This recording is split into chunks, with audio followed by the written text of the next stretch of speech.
E megjithatë, forca kryesore e opozitës në vend po organizohej. Që prej 13 shkurtit, Sali Berisha ishte përzgjedhur gati forcërisht kryetari i një komiteti drejtues prej 19 antarësh, ndërsa sekretari i përgjithshëm i këtij komiteti ishte Eduard Selami. Një muaj më pas, ai prezanton kandidatët e PD-s për zgjedhjet e ardhshme. Janë kandidatët që do të luftojnë për Shqipëri. Janë kandidatët që mbajnë mbi vete njëherazi vuajtjet dhe shpresat e këtij kombi. Kandidatët që janë zotuar të japin fund prapambetjes tronditëse të vendit, të cilët zotohen që vendin e tyre, siç kanë ndërruar për herë shqiptarët e vërtet, ta shohin në Europë. Bashkë me ne, në këtë takim janë mendjet dhe zemrat e gjithë shqiptarëve demokratë, kudo që ndodhen. Qëllimi im kryesor është realizimi sa më shpejt i demokracisë si hapi i parë vendimtar për progresin kombëtar. Edhe kryetari i Komisionit Elektoral të PD-s, Arben Imami, do të ngrinte në qiell këtë listë prej 250 deputetësh. Lista që paraqesim e kandidatëve partisë është krijuar nga forcat më të mira të Partisë Demokratike dhe përgjithsisht të popullit. Por krahas forcave serioze opozitare, regjimi kishte shpikur edhe partiçka që tentonin ta bënin qesharake lojën e saponisur. Pikërisht ky personazh, Namik Hoti, një prej figurave groteske të muajve të parë të pluralizmit, do të prezantonte programin e forcës së tij ekologjike në ekranin e vetëm shtetëror, një lloj si të mëdhenjt. Partia e Punës vazhdonte të mbante në garë edhe levat e saj. Edhe programet e tyre parakalonin para shqiptarëve. Sonte në këtë emision përfaqësues të Frontit Demokratik do të përpiqemi të shtjellojmë disa pika të programit të kësaj organizate. Siç dihet, përvoja e pluralizmit politik tek ne është e re dhe vetë kuptohet që edhe përvoja e emisioneve të këtij karakteri është e re. Në garë edhe një tjetër organizatë aleate me komunistët, Bashkimi i Rinisë. Të nderuar teleshikues, zgjedhës dhe zgjedhëse, mirëmbrëma. Është një rast shumë i mirë për ne që nëpërmjet televizionit të prezantojmë programin elektoral të Bashkimit Rinisë, të njohim me pikpamjet dhe angazhimin ton si subjekt i pavarur elektoral. Është hera e parë për Bashkimin e Rinisë, siç dihet, që merr pjesë me kandidatët e vet në një fushat zgjedhjesh për kuvendin popullor. Bashkimi i Rinisë nuk e konsideron 31 marsin si fundi i këtij procesi. Përkundrazi, 31 marsi me rezultatin pozitiv që dëshirojmë të ketë, për mendimin ton hap vetëm portën në një rrugë të re, të vështirë dhe mjaft të ndërlikuar.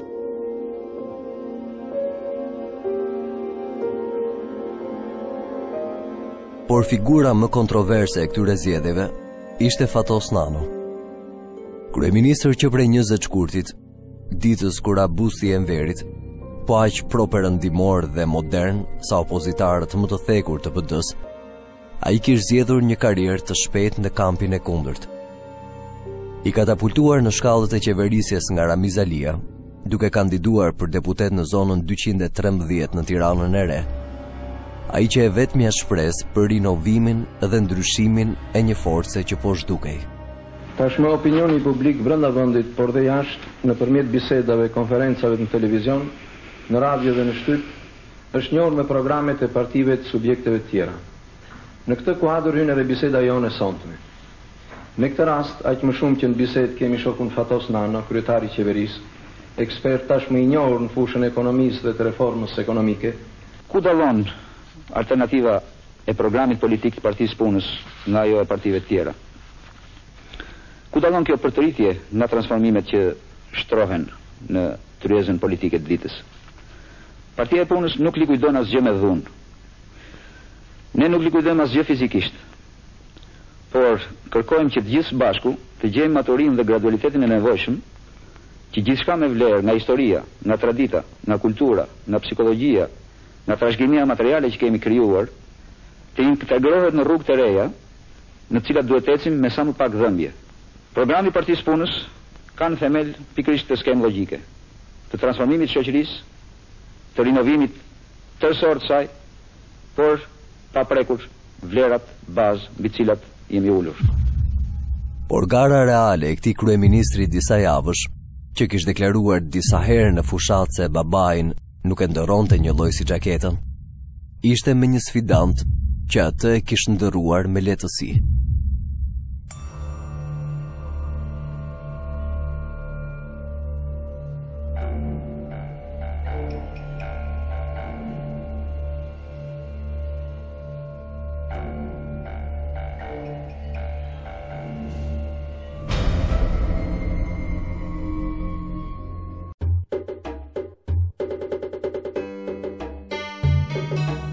Sali Berisha ishte një kockë e fortë.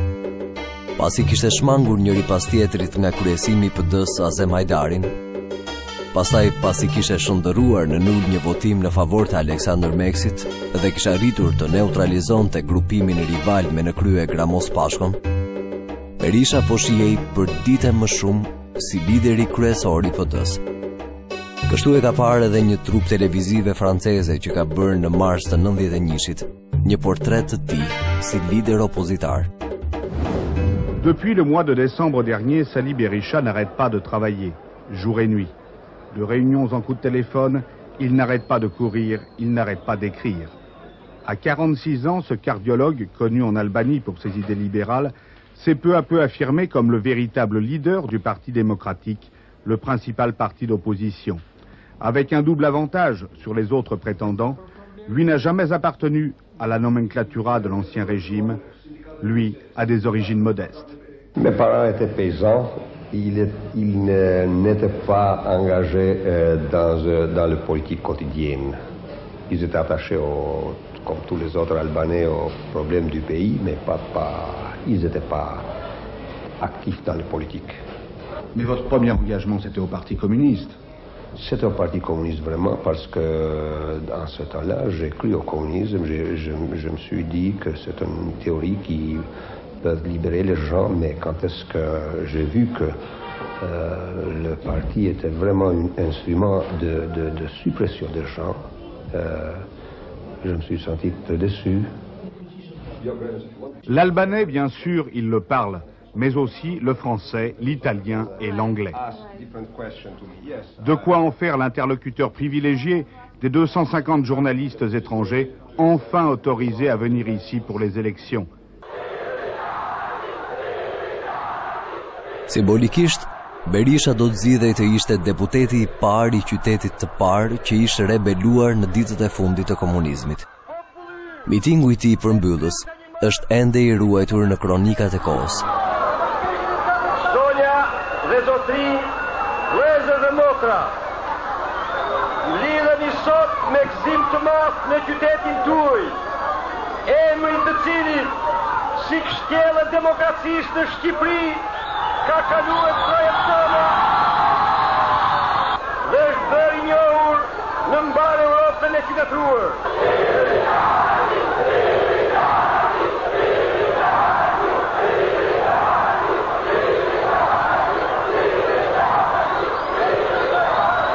Populli në 31 mars do të votoj për Partinë Demokratike, do votoj për demokracinë. Edhe në prezantimin televiziv të Partisë Demokratike, Sali Berisha do të shpaloste piketat kryesore të programit të forcës së tij. Në krah të dy bashkëpunëtorëve të tij, ai do të fliste më shumë në rolin e një presidenti të ardhshëm, për orientimet kryesore dhe politikën e jashtme, ndërsa rivali i tij Pashko do të ruante më shumë profilin e një profesori me tipare intelektuale. Kjo do të jetë politike hapjes, politike integrimit me vende të tjera të Europës dhe të botës. Kështu që kjo politikë është në planin human, në planin është domosdoshme për të realizuar të drejtat dhe lirit e individit. Por shkojmë me tutje. Kjo politikë është jetike për zhvillimin e vendit.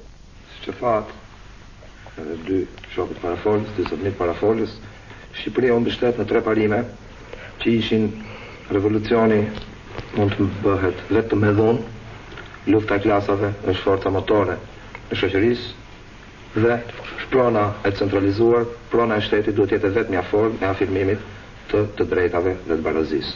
Ne jemi kundër të trija këtyre parimeve. Ne jemi për rrugën paqësore, ne jemi për bashkimin dhe unitetin kombëtar dhe ne jemi për pronën private si kusht për barazimin e njerëzve.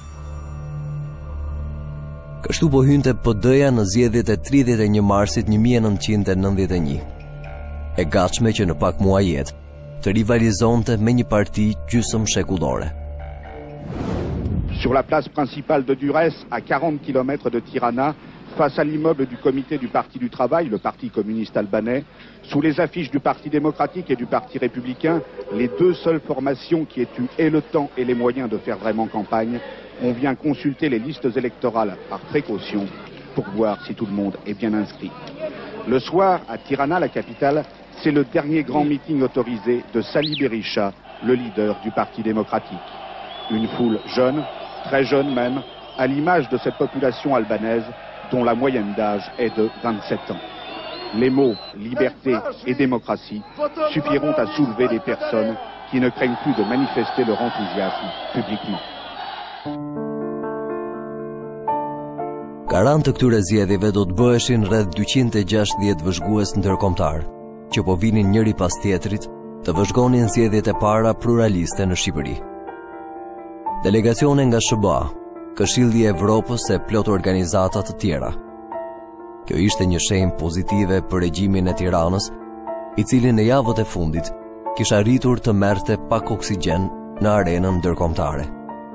Jo vetëm ishin rivendosur marrëdhënie diplomatike me Washingtonin, jo vetëm kishte pasur një vizitë të delegacionit të FMN-s, por qeveria e re Nano kisha arritur të siguronte 1000 tonët e parë me ndihma në ushqime dhe ilaçe të ardhura nga Italia.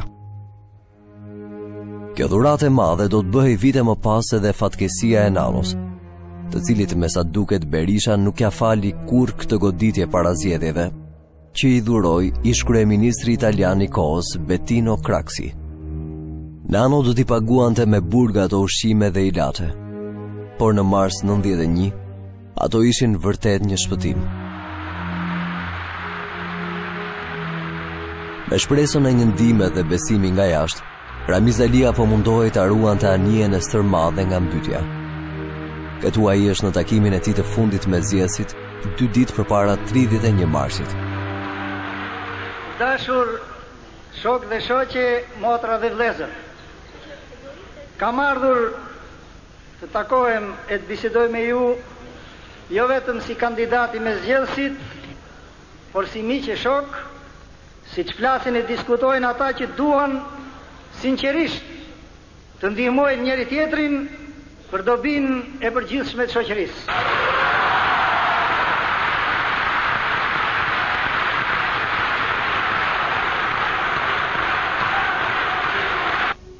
Edhe 2 ditë kanë mbetur deri në votime. Është koha kur çdo qytetar duhet t'i drejtohet ndershmërisht vetëdijes së tij politike për të vendosur me logjike me zemër për këtë do të votoj. Dërsa të tive u bënte thirrje të vinin në punë logjikën dhe zemrën, media së huaj dhe përfaqësuesve ndërkombëtar, Alia u bënte thirrje për mirëkuptim, se Shqipëria nuk e kishte përvojën e zgjedhjeve pluraliste. Deri tashti rezulton që në tërësinë e tyre fushata elektorale e zhvilluar normalisht. Election campaign in its whole has had a normal development. Dhe të gjitha partitë politike dhe subjektet e ndryshme elektorale kanë patur mundësi të zhvillojnë veprimtarinë e tyre lirisht.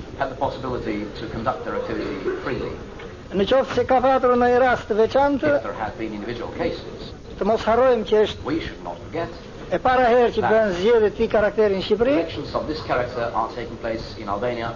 Prandaj dhe toleranca duhet jetë më e madhe. Nga të gjitha forcat. On the part of all the forces. Për sa i përket çështjes të zhvillimit të vendit tonë, en ce qui concerne la question du développement de notre pays, unë mendoj se vendi ynë do të ecë në rrugën e zhvillimit dhe të reformimit të tij, në rrugën e demokratizimit, domethënë në këtë rrugë në të cilën ne kemi filluar, edhe do të ecim me vendosmëri përpara. Bashkë me lojën e pluralizmit, shqiptarët po zbulonin edhe praktikimin e besimit. 31 marsi 91 ishte një ditë pashkësh që po festoheshim për herë të parë. Shija e këtyre ritualeve të reja nuk mund të liej pa u ndarë me njerëzit edhe nga shefi i opozitës. Janë nga ato çaste para një dite të madhe, kur gjithçka që ndodh rreth saj ngulitet fort në memorie.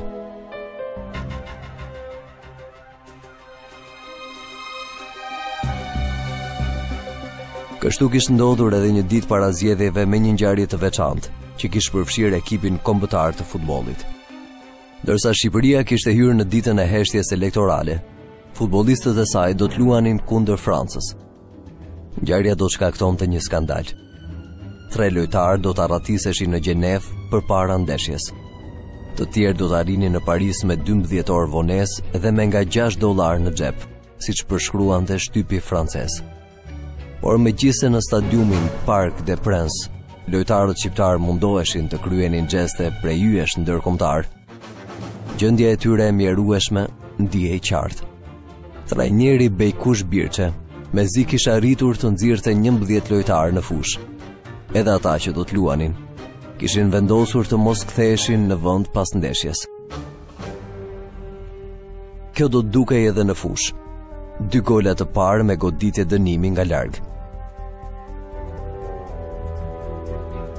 Pastaj 2 të tjerë nga sulmuesi i famshëm Jean-Pierre Papin. Dhe në fund, një autogol i portierit ton Albani për një rezultat shkatërues 5-0.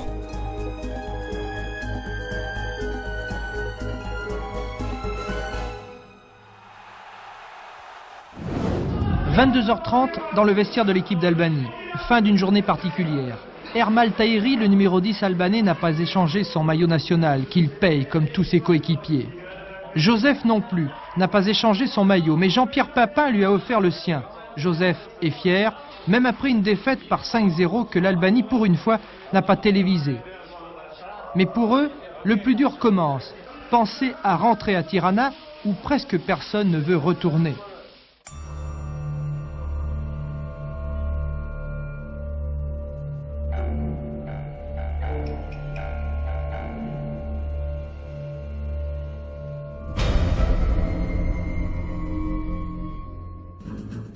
Ditën e 31 marsit, loja tashmë ishte luajtur.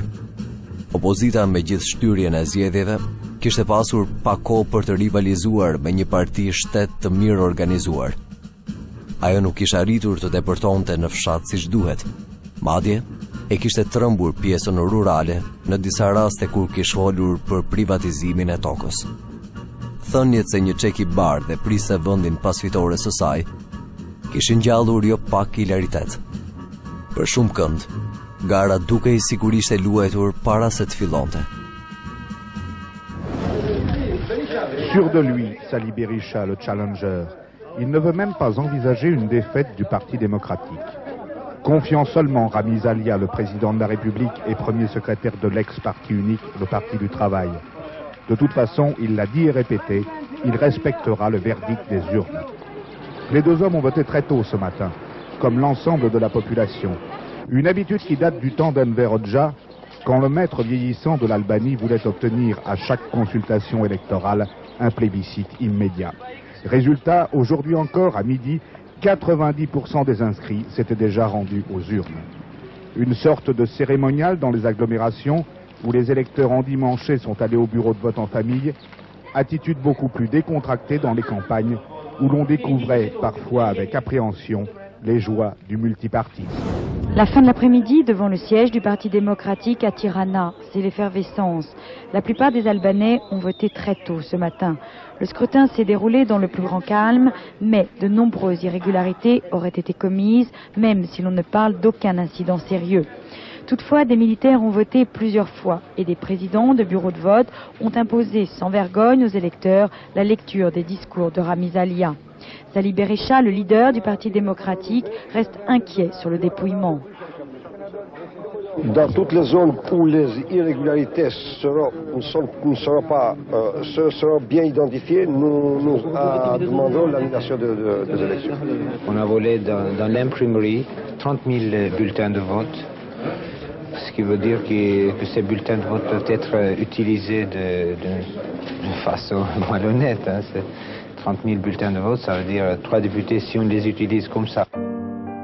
Por pavarësisht nga këto pretendime, vëzhguesit ndërkombëtar i konsideruan zgjedhje të rregullta për standardet e një vendi që dilte nga diktatura.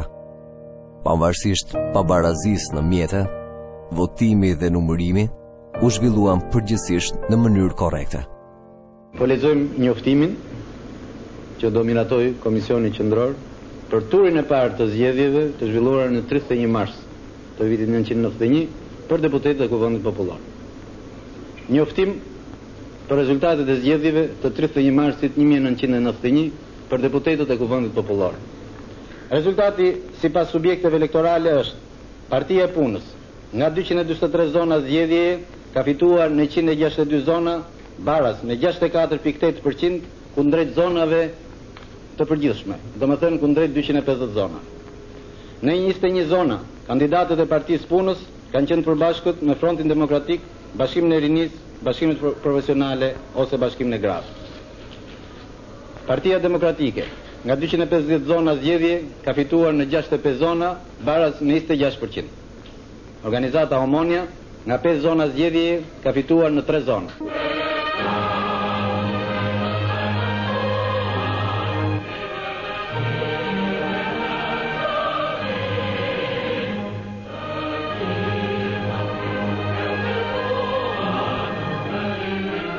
Dy javë më vonë, pra në 15 prill, në ritmet e himnit kombëtar do të mblidhej i pari parlament pluralist pas 52 vitesh.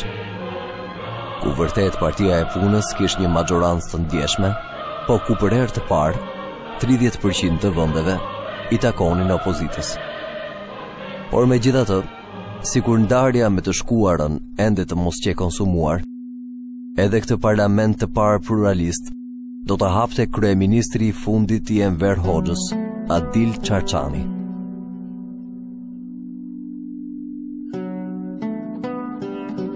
Shok dhe shoqe deputet,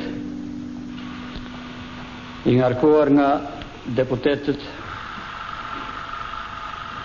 e një grupi të deputetëve më të moshuar, e deklaroj të hapur dhe i uroj punime të mira e të frytshme sesionit të parë të legjislaturës të 12 të Kuvendit Popullor. Është nder i madh për mua që nga tribuna e lartë, me bindjen se shpreh edhe dëshirën tuaj, të falenderoj me gjithë zemër popullin ton të mrekullueshëm. Por opozita e re nuk do të qetë tëra në sallë. Shkakun për këtë do e shpjegonte nënkryetari i Partisë Demokratike Neritan Ceka.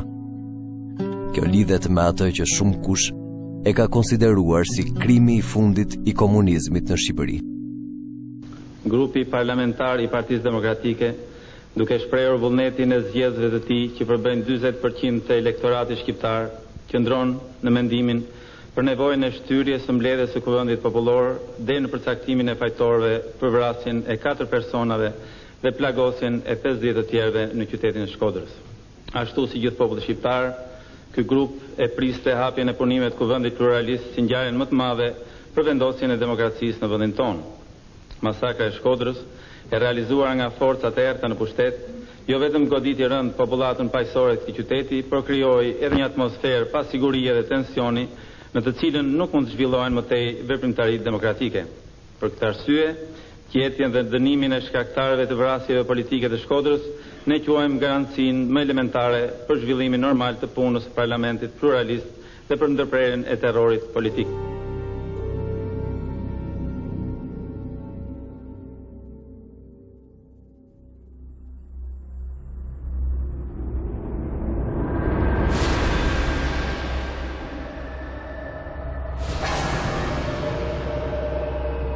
Një ditë pas shpalljes së rezultatit të zgjedhjeve, demokratët shkodran, që ashtu si ata të qyteteve të tjera të mëdha të vendit, ja kishin dhënë votën e tyre opozitës, kishin dalë të protestonin para selisë së PPSH-s lokale. Askush nuk di të thotë se si rodhën ngjarjet. Se kush realisht qëlloi mbi turmën dhe se si u vra Arben Broci dhe shokët e tij. Por kaq u desh që Shkodra në këtë ditë të errët të merrte flak. Au lieu traditionnel de l'opposition albanaise au nord du pays. Shkoder, cet après-midi, en état de siège. Ce qui a provoqué la colère des jeunes de la ville, c'est d'abord le résultat des élections. La victoire du Parti du Travail, actuellement au pouvoir. Ce qui a ravivé cette colère, c'est la mort de cet homme de 30 ans, Arben Brochi, chef local du parti d'opposition, le Parti démocratique albanais. Tué dans le dos, d'après le porte-parole de ce parti, alors qu'il essayait de calmer la foule qui investissait le siège du PC. 3 autres personnes ont été tuées, toutes par des balles tirées par des policiers, selon des témoignages d'un infirmier. Les élections, où le nouveau Parti démocratique a réuni 30% des voix, n'ont pas calmé la jeunesse pauvre des villes, frustrée, déçue. De son côté, fort de sa victoire électorale, le régime de Ramiz Alia, qui a accepté l'ouverture démocratique en décembre dernier, risque aujourd'hui de se durcir à nouveau.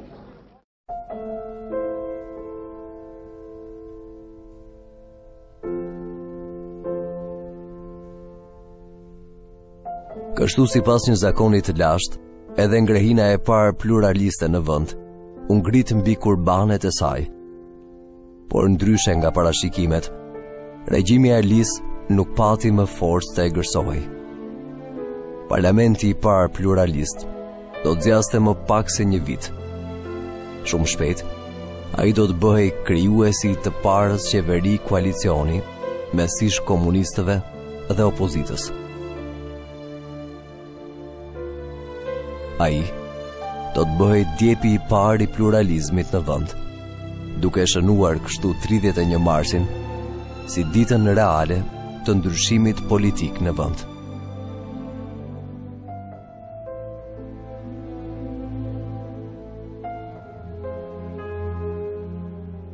Ky ishte pra dokumentari 91 zgjedhjet e para, ku ashtu sikurse edhe në këto zgjedhje ju patët mundësi të shihnin rolin e disa personazheve që e kanë ndjekur politikën shqiptare gjatë këtyre 2 dekadave.